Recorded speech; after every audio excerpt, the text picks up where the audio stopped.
David Aġus qal li l-Partit Nazzjonalista se jieħu d-deċiżjonijiet li għandu jieħu.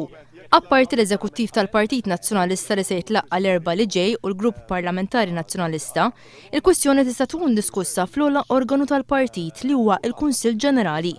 U nieħdu deċiżjonijiet li għandna nieħdu.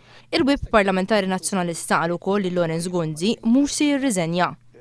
Tul l-istess programm il-Grupp Parlamentari Laburista Joe Mizzi qal li l-instabilità fit-tmexxija ta' Lawrence Gunzi qed toħloq instabilità fil-pajjiż u kien għalhekk li l-kap tal-Oppożizzjoni Joseph Muscat talab lill-Speaker biex ilaqqa b'urġenza l-Parlament u jintalab vot ta' fiduċja fil-Gvern.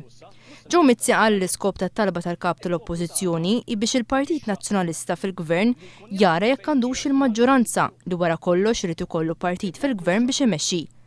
Joe Mizzi fakkar f'diskors li kien għamel Lawrence Gunzi f'Novembru li għadda, meta dakinhar ressaq mozzjoni ta' fiduċja.